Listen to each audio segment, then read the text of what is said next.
Let's bring in Allianz and Gramercy advisor Mohamed El-Erian. He's also the president of Queen's College, Cambridge. And if Steve wants to stick around, he can. I don't know if he's still there, but we'll let him jump into this if he is there. Mohamed, let's dig through this. I think it's a little surprising that there's no market reaction today. But Barry Knapp sent a note out and said that he wouldn't be surprised to see at some point a 10% reduction because of this, just because of the tightening nature of this. Any tightening from the Fed, you do see some sort of reaction, at least generally with time. Has this been so well telegraphed that there is none of that? Or is the market waiting till the Fed actually says this instead of just kind of coming at it this way? So two issues there, Becky, and thank you for having me. One, why haven't we seen much of a market reaction? Because Chair Powell hasn't spoken. The migration towards what I think is sensible, and you've heard me say that they should have started tapering already, but this migration to let's get going is from below. It doesn't involve yet Fed Chair Powell, New York Fed President John Williams, nor really Rich Clarida, the vice chair. So as long as the big three aren't saying it, the market is not going to be listening to anything else.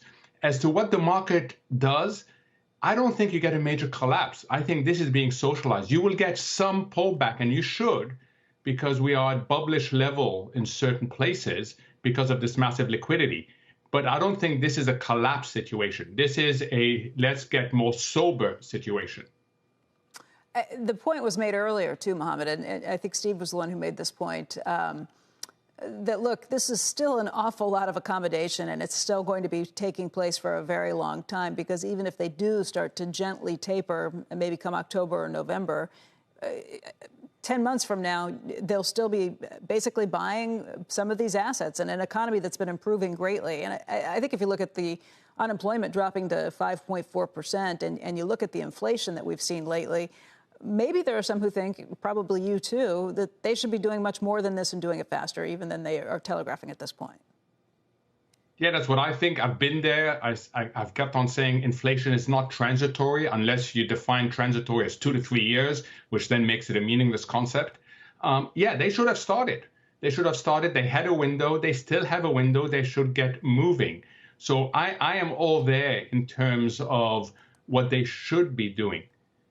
As to the impact, look, the biggest risk to this economy, to this market, are either a big policy mistake, and that comes from not doing anything and then having to slam the brakes on later on, or alternatively, a market accident, because we continue to fuel this liquidity and people are not looking at fundamentals. So if you look at really what the big risks to the economies are, it is if they do not taper, because then you increase tremendously the not just probability, but the high likelihood of this policy mistake or market accident. So they should get going, and they should have gotten going earlier.